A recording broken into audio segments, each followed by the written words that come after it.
It's 8:30. My railroad watch. I don't know if you can see that. I love this old bugger. It's like 100 years old. Made in Russia.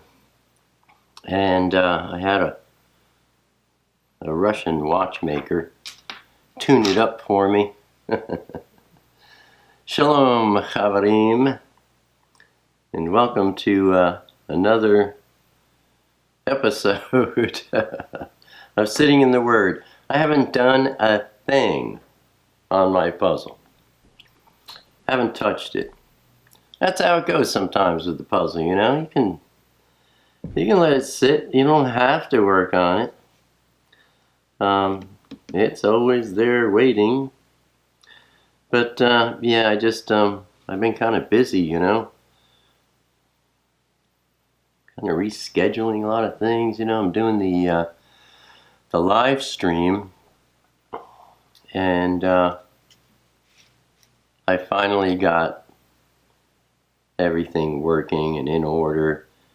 Adam, Parable of the Vineyard YouTube channel. Adam was, he was good enough to spend some time with me on the phone.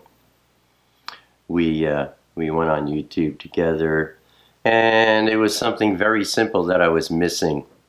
So now there won't be any more of that. Hi, what are we doing? You know. And also I figured out why the notifications weren't working. So next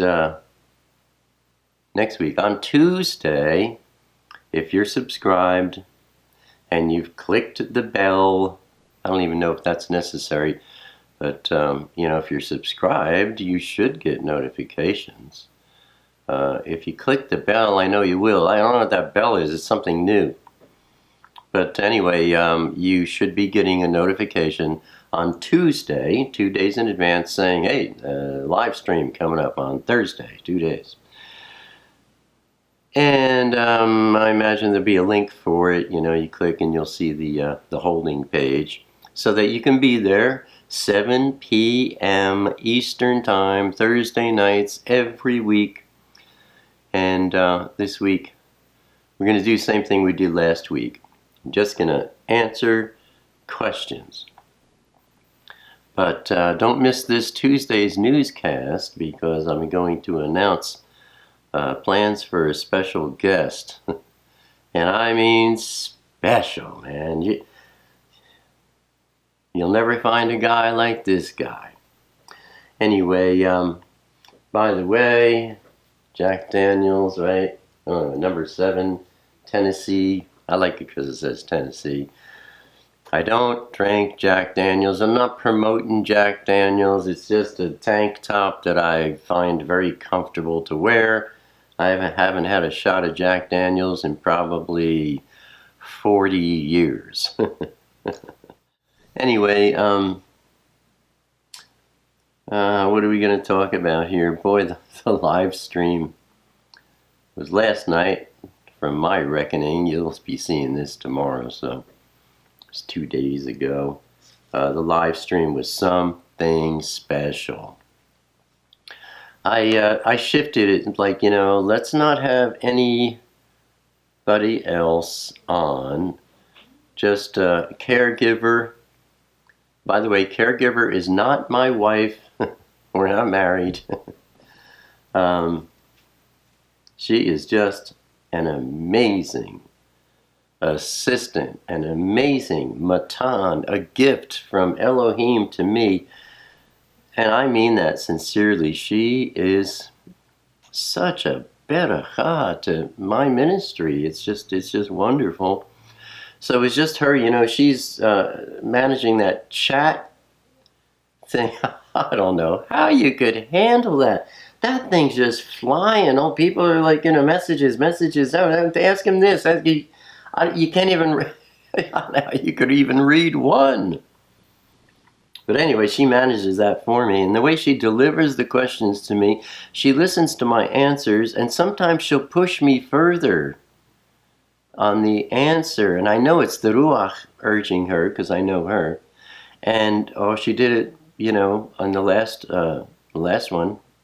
Thursday, with a couple of them, and it added so much to Abba's message. I love it, you know, and so it's just really a focus on me answering the questions of Yeshua's lambs, me feeding the flock that he brings around me, and it's wonderful. Now, we will be having guests, like I mentioned. I'm going to tell you on Tuesday's newscast about a very special guest coming up. We will have Scott Clark on as a special guest. We will have Paul Skatarski, Zeus Mossbender, as a special guest. Scott Clark, that's the Eternal Rhythm Flow YouTube channel. And there may be times when, you know, I'll bring more than just one guest. But when I have one guest, I'm going to feature that guest.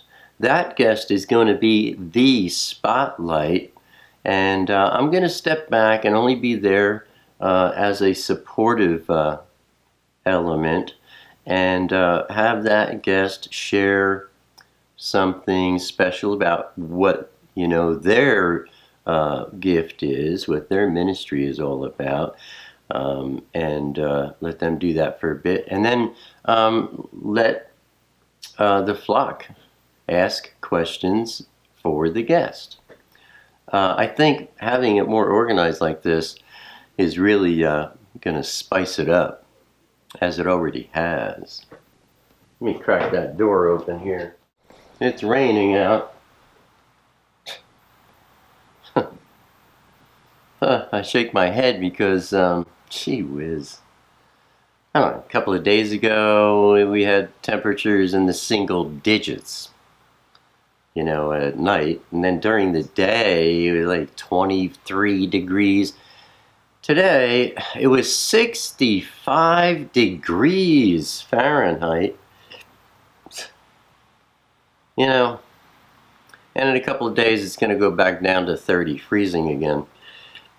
But anyway, open the door, get some fresh air. It's kind of warm out. So yeah, the live stream thing, I'm really happy about that. It's wonderful. Spoke with Mark Palladino. Now, you know, a lot of people I know come in on these videos, like this will be the first time you're watching one of these, and I'll talk about somebody or something, and you're like, what's he talking about? You got to go back. These Walking in the Word videos, and also my word studies, and now I think too with the live stream videos. You have to understand that I present things, and I don't leave them alone. I don't present them in one video only. It grows over time. So now I mentioned Mark Palladino. If you don't know what I'm talking about there, go back to the Walking in the Word videos, number 25. That's where this whole thing with Mark started to emerge. And if you go to my YouTube channel, watch Alan, A-L-A-N, and you click on the playlist tab, you'll see all my playlists. One of them is Walking in the Word. You can go back to the beginning and you know, do a binge. You'll enjoy it, and you'll see that the Father delivers a message that grows and expands through each of these, and that it's very beneficial for you to watch them in order and catch up. If you do that, then you're going to be you know, you're going to want to be dedicated to like, oh, I can't wait till next Saturday. And then you'll be caught up in these, because there's a lot of things, you know, I talk about Mark Palladino, that's growing. I talk about the puzzle and how you're studying the Father's Word is like a puzzle, and that message grows. And so anyway, yeah, I talked to Mark Palladino yesterday. He has the, we had 14 tapes, and they were all transferred onto an external hard drive. He's got the hard drive, that's all done. And he was able to listen to it, but he couldn't like rewind or fast forward. He just had to, you know, listen to it. And he mentioned one song I wrote called Runaway. He says, do you remember Runaway? And I was like, wow. I mean, if you didn't mention it, I would not have remembered it. Run away if you can. Ooh, run away, throw that gun away from your hand. That's all I can remember. I'm going to have to drag my songbooks out.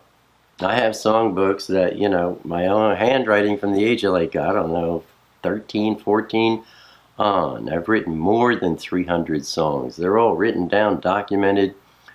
I don't know how many hundreds of them are registered in the Library of Congress in Washington, D.C. And I have those copyright documents in my file cabinet here. We're going to need all that information. But Mark was saying, he says, Alan, I'm telling you, he says, your energy playing the guitar, he says, man, you were banging away on the guitar and you were belting this song out. He says, your energy, he says, what we have here is exciting. He says, it's fantastic. He says, it's more than I thought it might be. He says, you're gonna say the same when you hear it. And I can imagine, you know, I haven't heard the kind of energy that I was delivering at the age of, what, 16, 17, 18, 19. These tapes cover everything up until I was maybe 23 or 24. But he's a little frustrated because he couldn't really see what we have yet. It's all on the hard drive, but the hard drive just has, you know, here's tape 1, here's tape 2. You can't like move around and see what songs are on tape 1 or 2. It's just, you got to listen to that whole file. And there's 14 of those files. So last night he was taking the hard drive into the studio so he could put it on into his computer with Pro Tools. And that's where he and his team will be able to take one tape at a time, separated into individual songs. See, you know, and then we'll have, you know, here it is like 1967, 1968, you know, so many songs. Here's the titles. They'll encode, or I guess encode into the files things that they do these days with songs, so that if these songs are ever played anywhere on the internet, they'll be recorded, you know, and I'll be credited with them through BMI, Broadcast Music Incorporated. I'm a BMI artist, always have been. So anyway, he's working on that. He got me thinking about that song. I mean, I woke up this morning with that hook of Runaway going through my head. This is going to be wonderful. Can't wait to see, you know, what we have, and especially I can't wait to hear these. But anyway, you know, he also reassured me. He says none of the tapes had any dropouts or anything like that. He's like, we are going to be able to take whatever is on the tape, your voice, your guitar. There are times where we might have other instruments backing me up and whatnot, He said, we'll be able to take all that and just clean it up and make it as pristine as day one.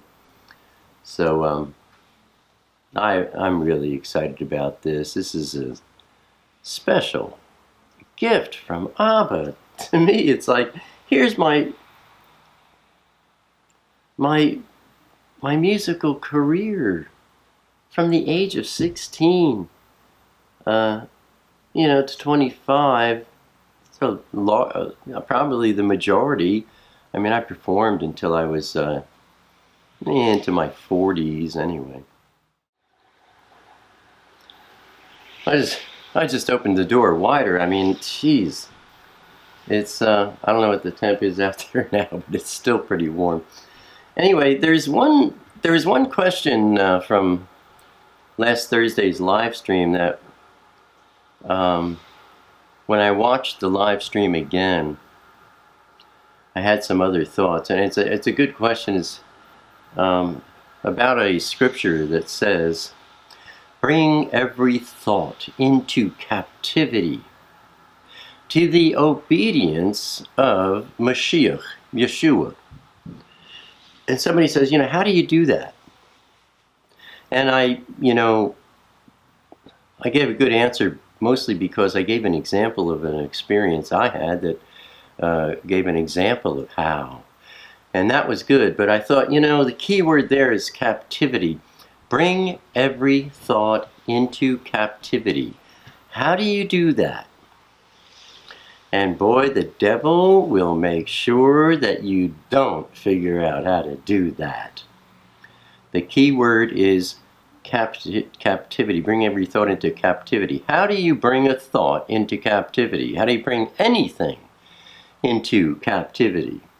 First of all, you have to capture it. That's the key. And that's the first step. And that's the step that Hashatan guards. And that's the part where most people fail, because number one, they don't pay attention to their thoughts. And I think that's a common mistake, because most people don't realize that their thoughts are anything but their thoughts. And I've pointed this out in previous videos of mine, I imagine a number of times, is that not all of your thoughts are your own. Some thoughts are yours, working on a puzzle, and you're looking, geez, where is this? Oh, it's got the colors that seem to match up over here. Those are your thoughts. Some thoughts are the Ruach HaKodesh. He causes you to grab this piece out of the pile and notice that, oh, this side matches that, that side matches that. You put it together, and then these two bigger sections you've been working on at totally different times all of a sudden become one section. Just like, Abba's word, oh, you learned this whole thing about salvation, over here, and then, at another time, you learned about the filling of the Ruach over here, and then this one little piece comes and it puts them together, and you go, oh man, salvation and the filling of the Ruach, there's more elements that combine those things together, and it grows, and there's some thoughts going on in your head from the Ruach. And then there are thoughts that go on in your head that are the whisperings of demons. Hashatan, always working to keep you from waking up. So the first step, you have to listen to your thoughts. And that, how does that happen? It's so funny, because you can do nothing by your own strength. You can't, train yourself to listen to all the thoughts you're having all the time. You go drive yourself crazy doing that. Not by might, your personal strength. Not by power, your personal efforts. But by my Ruach, says Yahuwah. Things are never done by your own efforts, no matter what it is. All things All true achievements are done by His Ruach in you. The one thing you can do is everything it takes to receive a greater filling of the Ruach. And that mostly is to be in His Word, being washed by and growing in His Word. And even that, if you try and do that in the flesh, I'm going to read the Bible from cover to cover once every year. Oh, I read the Bible, 10 times in the past 10 years. That's might. That's by might, and that's by power, and it's not by His Ruach. Or if it's not by His Ruach, you don't know nothing about His Word. But if you're doing that, those 10 years, you might have not even read His Word from cover to cover once. But you've been in it daily through prayer and through chavar, fellowship with Him. And His Ruach has been working in you for 10 years. But boom, that's when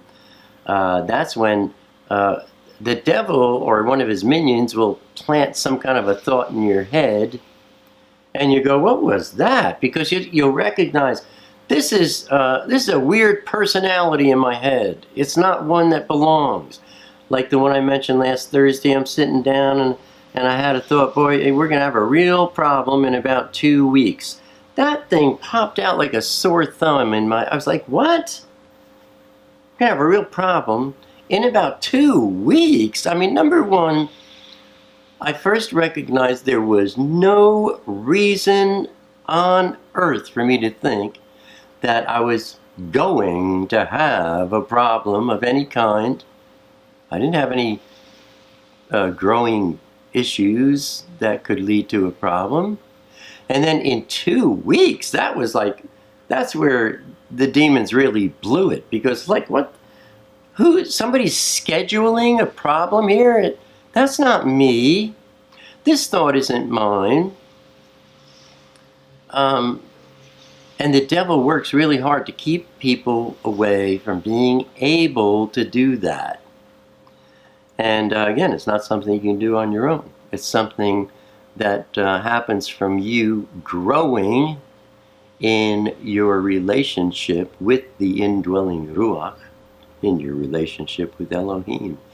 And by His Ruach, He teaches you how to hear dark voices that are not from Him and are not your own. That's the first step, you have to be His. And then when you spot a thought, boom, that's when you can capture it. Lead every thought into captivity. The only way to lead anything into captivity is to capture it. Once you capture it, you slam it down on the table and you look at it. Is this thought true or not? And I did that. I looked at it. I said, this is an absolute twofold lie. Now, here's the part that when I watched last Thursday's live stream, I thought, ooh, I wish I would have said that. And that is that in order to lead anything captive, you have to capture it. And then you capture it, you slam it down, and you look at it, and you can see it for what it is. It's a lie. Here's the part that I was wanting to deliver. I wish I would have delivered last Thursday. Hallelujah, I'm delivering it to you now. The whole point of all this stuff about feeding you lies and keeping you away from noticing them is because if the devil or his minions can get you to agree, this is the whole thing about, lead every thought into captivity. You capture it and lay it down and look at it to see it for what it is. And when you do that, you will see, oh, that's a total lie. Now, you've stopped the devil and or his minions from getting you to sign an agreement with them. If I wasn't paying attention that day, when I had the thought, oh, I'm going to have a real problem in about 2 weeks. If I wasn't paying attention, if I didn't capture that thought, throw it down and look at it and see that it was a lie, if I was more immature in the Ruach, I would have thought that was my own thought. And then I would have agreed to it. Oh man, boy, I'm going to have a real problem in about 2 weeks. Then the next thing was, like I said on Thursday, he loves to get you fearful. That's the first thing. So you start getting scared. Oh, I'm going to have a problem in 2 weeks? What problem? I'm going to have a problem in about 2 weeks. You start worrying about it. And, you know, Yuhshua says, don't worry, it only leads to evil. Well, now you're worrying. And the demons are all going, he's agreeing with us. He's agreeing. He didn't disagree. That means he agrees. Oh, I'm going to have a real problem in about 2 weeks. 2 weeks, you know, write it down on the calendar, gang. So, without knowing it, you are making agreements. They can't do anything to you unless you agree. You are in charge of your body and your life, your nefesh, your living experience. They have no rights over any of that unless they get you to give them rights. So the whole key about leading every thought into captivity is to avoid making agreements with the lies of Hashatan. If you don't expose it as a lie, that's what I did. I said, this is a lie. And they all just ran, oh, geez, you know, he didn't agree, he disagreed. We have no contract. We have no signed deal. We cannot create a problem for Alan in 2 weeks.